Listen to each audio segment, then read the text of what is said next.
മാന്യപ്രേക്ഷകർക്ക് നമസ്കാരം. ഈ കഴിഞ്ഞ ത്രിതല പഞ്ചായത്ത് തിരഞ്ഞെടുപ്പില് UDF എങ്ങനെയാണ് മതം പറഞ്ഞ് വോട്ട് വാങ്ങി കേരളത്തിൽ മുന്നേറ്റമുണ്ടാക്കിയത് എന്നതിന്റെ ഒരു തെളിവാണ് നമ്മൾ മുന്നോട്ട് വെക്കുന്നത്.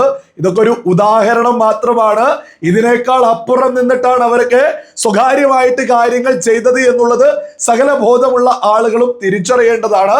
ഞാൻ ഏതായാലും ഇവിടെ ആ ഒരു ഉദാഹരണം കൊടുക്കാം. അതിൽ കൃത്യമായിട്ട് അവസാന ഭാഗത്തേക്ക് ഓരോ ആളുകളും ശ്രദ്ധിക്കേണ്ടതാണ്. നമ്മുടെ നേരെ വരുമ്പോൾ മാത്രം പോരെ നമ്മൾ വാളെടുക്കൽ. ഇപ്പൊ വാളെടുക്കേണ്ട ആവശ്യമില്ല. നമ്മൾ സംഘബലത്തിൽ മുന്നോട്ട് പോയാൽ മതി. നമ്മൾ ഒരുമിച്ച് നിൽക്കേണ്ടതുണ്ട്. എന്നിട്ട് നിങ്ങൾ കോണിക്ക് വോട്ട് ചെയ്യൂ. പച്ചക്ക് മതം പറഞ്ഞ് വോട്ട് പിടിച്ചതിന്റെ തെളിവാണ് നമ്മൾ മുന്നോട്ട് വെക്കുന്നത്. നിങ്ങൾ അതൊന്ന് കേട്ടു നോക്കൂ. കുടുംബശ്രീകളെ കിട്ടും, അല്ലെങ്കിൽ അംഗനവാടി കൂടെ കിട്ടും, അങ്ങനെയൊക്കെ ഉള്ളത് കിട്ടുക. അപ്പൊ ഇത്രയും കാര്യങ്ങളൊക്കെ ഒരു പാർട്ടിക്കായിട്ട് ഒരു പെൻഷനോ പാർട്ടിക്കായിട്ട് ഒരു ഫോമോ ഒന്നുമില്ല, ഉണ്ടെങ്കിൽ അത് എല്ലാവർക്കും ഉണ്ടാവും. അപ്പൊ അത്രയും വിഷയത്തിലൊക്കെ ഞങ്ങളും കറക്റ്റൊക്കെ ഉണ്ടാവും. അതിൽ വേദാറൊന്നും വേണം. അപ്പൊ പറയാൻ വിഷയം എന്ന് വെച്ചാൽ വരുന്ന തെരഞ്ഞെടുപ്പ് അടുത്ത വ്യാഴാഴ്ചയാണ് പ്രധാനപ്പെട്ട ഒരു വിഷയമാണ് പഞ്ചായത്ത് തെരഞ്ഞെടുപ്പ്. നമ്മൾ ഈസേക്ക് കഴിഞ്ഞാൽ വിഷയമാണ്. ഇപ്പൊ 10 കൊല്ലം പിണറായി ഭരിച്ചു, കേരളം ഭരിച്ചു, 10 കൊല്ലം നരേന്ദ്രമോദി ഭരിച്ചു. ഈ 2 ഭരണത്തിൽ നമ്മൾ ഇന്നുവരെ കാണാതെ പലതും കാണാൻ തുടങ്ങി. ഇപ്പൊ ഇതിന്റെ മുന്നേ പറഞ്ഞു പൗരത്വ ബില്ല്, അന്നേ മുഖ്യമന്ത്രി പറഞ്ഞു കേരളത്തിൽ അനുവദിക്കൂല. ഇപ്പൊ SIR വന്നെന്താണ്?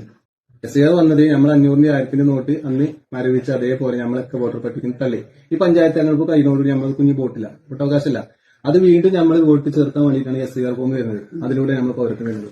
ആ SIR ഫോം വന്ന് അതിൽ നമ്മൾ അപേക്ഷ കൊടുത്തു. നമ്മൾ അപേക്ഷ ആരൊക്കെ സ്വീകരിച്ചു, ആരൊക്കെ തള്ളി എന്ന് അറിയണമെന്നുണ്ടെങ്കിൽ അടുത്ത 16-ാം തീയതി വരുന്നതാണ് പറയുന്നത് പറ്റിക. അതിൽ ഇല്ലോരും ഉണ്ടാവും, ഇല്ലാത്തവരും ഉണ്ടാവില്ല. ഇത് തന്നെയാണ് സംഭവം. മനസ്സിലായില്ലേ? അപ്പൊ ഈ തുടർ ഭരണം വന്നു കഴിഞ്ഞാൽ ഓല ലാബിലേക്ക് സംഗതികൾ അങ്ങനെ പോകും. ഇപ്പൊ നമുക്കൊക്കെ ഇവിടെ ഇത് പിന്നെ കുറിച്ച് നിൽക്കുന്നത് വെച്ചാൽ നമുക്ക് എങ്ങനെ എന്തെന്നാണ് വെച്ചാൽ നമുക്ക് ഒരു സംഘശക്തി ഇവിടെ ഉണ്ട്, ന്യൂനപക്ഷങ്ങൾക്ക് സംഘശക്തി ഉണ്ട്. നമ്മൾ പൂർവികർ ഇവിടെ ഉണ്ടാക്കി തന്ന സംഭവമാണ്. അതില്ലാത്തത് കൊണ്ട് തന്നെ കേരളത്തിന്റെ പല സംസ്ഥാനത്തും നമ്മളെപ്പെട്ട ഇതേപോലെ പാവപ്പെട്ട പലരും പല ദുരിതങ്ങൾ അനുഭവിക്കുന്നുണ്ട്. അത് നമ്മൾ നേരിട്ട് കാണുന്നുണ്ട്, സോഷ്യൽ മീഡിയ വഴി കാണുന്നുണ്ട്. നമ്മൾ പണ്ടൊക്കെ കേട്ടിട്ടുള്ളൂ, ഇപ്പം കാണാൻ കഴിയും. എന്താണ് അവർക്കൊന്നും ഇതേപോലെ തന്നെ സംഘശക്തി ഇല്ലാത്തത് കൊണ്ട് ഉണ്ടായ സംഭവമാണ്. അല്ല മുസ്ലിങ്ങളില്ലായിട്ടോ ന്യൂനപക്ഷങ്ങളില്ലായിട്ടില്ല, ഇതിലാറ് തിങ്ങി പറഞ്ഞ പല പ്രദേശങ്ങളുണ്ട്. അവിടെ ഒന്നും നമ്മളെ പോലെ സംഘശക്തി ഇല്ല. അപ്പൊ ഇത്രയും വിഷയം ഇപ്പൊ നമുക്ക് സുഖമായിട്ട് നമ്മൾ ജീവിക്കേണ്ടത് നമ്മൾ പൂർവികരെ ഉണ്ടാക്കി തന്ന ഈ ഒരു സംഘശക്തിന്റെ ബലത്തിലാണ്. നമ്മൾ പല ആദർശവും പല ആശയത്തിലാണെങ്കിലും പക്ഷെ ഒരു വിഷയം വരുമ്പോൾ ഒരുമിക്കുന്നുണ്ട്. അതുകൊണ്ട് ആ ബലത്തിലാണ് നമ്മളിപ്പോ നിൽക്കുന്നത്. പക്ഷേ ഇപ്പൊ നമുക്കൊരു പ്രശ്നമൊന്നുമില്ല. പക്ഷെ നമ്മൾ വരും തലമുറ നമ്മൾ ഇതേ സുഖത്തിലൂടെ ഓരോ ജീവിച്ചു പോകണമെന്നുണ്ടെങ്കിൽ ഇപ്പൊ നമ്മൾ പണിയെടുക്കുന്നത് നടക്കുമോ? ഇപ്പൊ നമ്മൾ വാളെടുക്കേണ്ട ആവശ്യമില്ല. നമ്മൾ വേറെടുക്കുമ്പോൾ മാത്രം മതി. അത് നമ്മളിപ്പോ ഇവിടെ സൂചിപ്പിച്ചു കഴിഞ്ഞാൽ അവിടെ എത്തും. നമ്മളൊരു പ്രതിഷേധം അറിയിക്കാൻ കഴിയും. അപ്പൊ ഇത് വിലപ്പെട്ട വോട്ടാണ് കരുതിയിട്ട് തന്നെ നിങ്ങൾ ആ വോട്ട് ഉപയോഗിക്കണം. വോട്ട് കോണി ചിഹ്നത്തിൽ കൊടുക്കണം. ഈ 3 വോട്ടും കോണിക്കന്നെ ചെയ്യാം. അതേ പറയാനുള്ളൂ. ഓക്കെ, അതൊക്കെ മനസ്സിലാക്കുന്നത് തിരക്കുണ്ടാക്കി മനസ്സിലാക്കുന്നത് വിലപ്പെട്ട വോട്ടാണ്. ആരെന്ത് പറഞ്ഞാലും അതിൽ ഭിന്നിച്ചു പോകരുത്. വിലപ്പെട്ടതാണ്. നമ്മൾ നിങ്ങൾ കേട്ടില്ലേ? ആരെന്തു പറഞ്ഞാലും ഒരു വോട്ട് പോലും ഭിന്നിച്ചു പോവരുത്. മതത്തെ മുൻനിർത്തിക്കൊണ്ടാണ് ഈ വോട്ട് ചോദിക്കുന്നത്.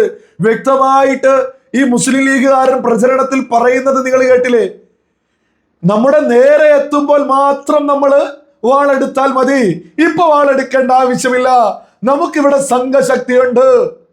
എത്രത്തോളം പച്ച വർഗീയത ഈ പറയുന്നത്!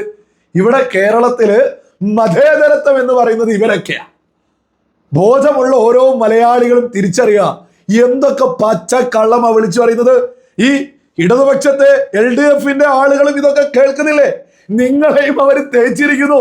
കൃത്യമായിട്ട് ഈ പ്രചരിപ്പിക്കുന്ന ആള് പറയുന്നത് പൗരത്വം നടപ്പില്ല. ഈ പിണറായി വിജയൻ ഇവരെ പ്രേരിപ്പിക്കാൻ പൗരത്വം ഒന്നും ഇവിടെ നടപ്പില്ല എന്ന് പറഞ്ഞ് അതിനേക്കാൾ ഒരു പടി മുന്നിൽ നിന്നിട്ടാണ് മുസ്ലിം ലീഗ് ഇവിടെ പ്രചരണം നടത്തുന്നത്. പിണറായി പറഞ്ഞിട്ട് ഇപ്പൊ എന്തായി? ഇവിടെ പൗരത്വം നടന്നില്ലേ? ആ പൗരത്വം ഇനി എനിക്കും നിങ്ങൾക്കും ഉണ്ടോ എന്ന് അറിയണമെങ്കിൽ ഈ SIR-ൽ റിസൾട്ട് വരുന്ന ജാതി പച്ച കള്ളവ ഈ ഉളുപ്പില്ലാതെ മുസ്ലിം ലീഗുകാരനൊക്കെ പ്രചരിപ്പിക്കുന്നത്. ഈ മുസ്ലിം ലീഗും പോപ്പുലർ ഫ്രണ്ടും ജമാഅത്തെ ഇസ്ലാമിയും PDP-യും SDPI-യും ഇത്തരം സകല തീവ്ര സംഘടനകളും ഒരേ ശൈലിയിലാണ്, ഒരേ കാര്യങ്ങളാണ് അവര് ഉയർത്തിപ്പിടിക്കുന്നത്. മുസ്ലിം ലീഗ് ഉള്ളിൽ വാളെടുക്കുന്ന കഥ തന്നെയാ പറഞ്ഞു മുന്നോട്ട് പോകുന്നത് എന്നല്ലേ ബോധമുള്ള മലയാളികൾ തിരിച്ചറിയേണ്ടത്? എന്നിട്ട് ഇവിടെ കുറെ ആളുകൾ രംഗത്തെത്തിയിട്ടുണ്ട്. തിരുവനന്തപുരത്ത് വിജയിച്ചത് എന്തോ വർഗീയതാണോ, അതേസമയം മറ്റെല്ലാ സ്ഥലത്തും മതേതരത്വന്ന്. ഏത് മതേതരത്വോ? ഈ പറയുന്ന മുസ്ലിം ലീഗിന്റെ മതേതരത്വോ? ഇതുപോലെയാണ് വീട് കയറി ഇവര് പ്രചരണം നടത്തിയത്. ഇവിടെ എന്തോ സംഭവിക്കാൻ പോകുന്നു എന്ന്. ഈ പൗരത്വം എന്ന് പറയുന്നത് എന്താണെന്ന് പോലും ഈ മരമൊണ്ണകൾക്ക് അറിയില്ലേ? അത് ഈ രാജ്യത്തെ മുസ്ലിങ്ങളെ സംബന്ധിച്ച് അല്ലെങ്കിൽ ഈ രാജ്യത്തെ മുസ്ലിങ്ങളെ സംബന്ധിക്കുന്ന ഒരു വിഷയമല്ല.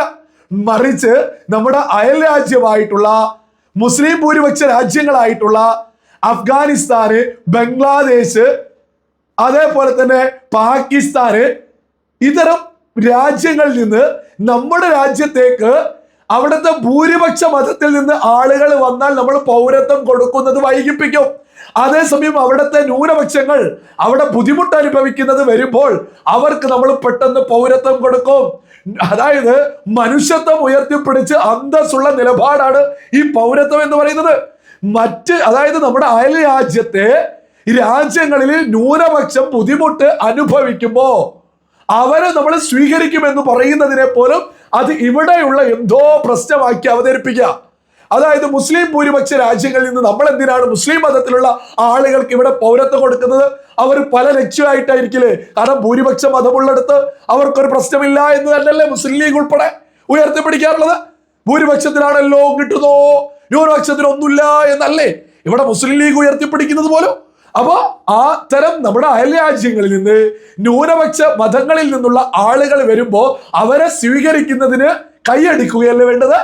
ആ വിഷയം പോലും തല തിരിച്ച് ഇവിടെയുള്ള ഓരോ വീടുകളിലും കയറി മുസ്ലിം ലീഗ് പ്രവർത്തകർ ഇങ്ങനെ പച്ചക്കള്ളം പ്രചരിപ്പിച്ച് സാധാരണ മുസ്ലിങ്ങളെ ഭയപ്പെടുത്തി അവരുടെ വോട്ട് കുപ്പിയിലാക്കുന്നതാണ് നമ്മൾ ഈ കാണുന്നത്. ഇവരല്ലേ പച്ച വർഗീയവാദികള്? കേരളത്തിലെ ബോധമുള്ള മലയാളികൾ ഇതൊക്കെ തന്നെ തിരിച്ചറിയണോ? ഇവിടെ പച്ചക്കം മതം പറഞ്ഞ് വോട്ട് പിടിച്ച് മുന്നോട്ട് പോകുന്നത് മുസ്ലിം ലീഗാണ്. കോൺഗ്രസിന്റെ നേതൃത്വത്തിലാണ് കോൺഗ്രസ് ജമാഅത്തെ ഇസ്ലാമിയുടെ വോട്ട് വാങ്ങുന്നത്, കോൺഗ്രസ് പോപ്പുലർ ഫ്രണ്ടിന്റെ വോട്ട് വാങ്ങുന്നത്, കോൺഗ്രസ് മത പാർട്ടിയായിട്ടുള്ള മുസ്ലിം ലീഗിന്റെ വോട്ട് വാങ്ങുന്നത്. മുസ്ലിം ലീഗിന്റെ ഓരോ പ്രവർത്തകരും വീടാന്തരം കയറി ഇത്തരത്തിലാണ് പ്രചരണം നടത്തുന്നത്. നമ്മൾ സംഘശക്തി പൂർവികര് ഉണ്ടാക്കി വെച്ചത് നമുക്ക് കിട്ടിയത് കൊണ്ട് നമ്മൾ സ്വാതന്ത്ര്യത്തില് എന്നിട്ട് ഇവരൊക്കെ പറയുന്നത് പോലെ മറ്റ് സംസ്ഥാനങ്ങളിലൊക്കെയുള്ള മുസ്ലിങ്ങൾ കൂട്ടത്തോടെ കേരളത്തിലേക്ക് വരികയാണോ? ഇവിടെ വലിയ സുന്ദരായിട്ട് അത് ബംഗാളിൽ നിന്ന് മാത്രമാണ് വരുന്നത്. അത് മമതാ ബാനർജിയുടെ ഭരണം കൊണ്ട് അവിടെയുള്ള ആളുകൾക്ക് ജോലിയും കൂലിയും ഇല്ലാഞ്ഞിട്ട് അവര് വരിക. അതേപോലെ തന്നെ ബംഗ്ലാദേശികൾ, മുസ്ലിം ഭൂരിപക്ഷ രാജ്യമായിട്ടുള്ള ബംഗ്ലാദേശിൽ നിന്നും കേരളത്തിലേക്ക് വരുന്നുണ്ട്. അപ്പൊ അത്തരം ആളുകളെ നമ്മുടെ രാജ്യത്തേക്കും നുഴഞ്ഞു കയറ്റം വലിയ രീതിയിൽ ഉണ്ടായിട്ടുണ്ട് കോൺഗ്രസ് ഭരിക്കുന്ന കാലം മുതൽ. അവരൊക്കെ നമ്മുടെ വോട്ടർ പട്ടികയിലുണ്ട്. അവരെയൊക്കെ തള്ളിക്കളയാൻ കൂടിയാണ് ഈ SIR നടപ്പിലാക്കുന്നത്. ഈ വോട്ടർ തട്ടിപ്പോ എന്ന്, വോട്ടർ ലിസ്റ്റിൽ തട്ടിപ്പോ എന്ന് കോൺഗ്രസ് പറയും.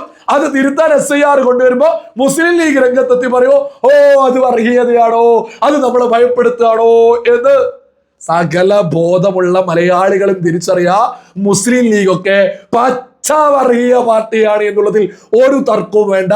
ഈ കഴിഞ്ഞ ത്രിതല പഞ്ചായത്ത് തിരഞ്ഞെടുപ്പിൽ UDF മുന്നേറ്റം ഉണ്ടായത് ഈ മുസ്ലിം ലീഗ് പ്രവർത്തകരൊക്കെ പ്രചരിപ്പിച്ചതുപോലെ മുസ്ലിം വീടുകളില് കൃത്യമായിട്ട് മുസ്ലിം ലീഗ് പ്രവർത്തകര് ഇതുപോലെ ടാർഗറ്റ് ചെയ്ത് കൃത്യമായിട്ട് മതം പറഞ്ഞ് വോട്ട് കോൺഗ്രസിലേക്ക് അടുപ്പിച്ചത് കൊണ്ട് മാത്രമാണ് കേരളത്തിൽ UDF മുന്നേറ്റം ഉണ്ടാക്കിയത്. പച്ചക്ക് പറഞ്ഞാൽ പച്ച വർഗീയത ഉയർത്തിപ്പിടിച്ചാണ് കോൺഗ്രസ് ത്രിതല പഞ്ചായത്ത് തിരഞ്ഞെടുപ്പിൽ മുന്നേറ്റം ഉണ്ടാക്കിയത് എന്നുള്ളത് സകല മലയാളികളും തിരിച്ചറിയുക.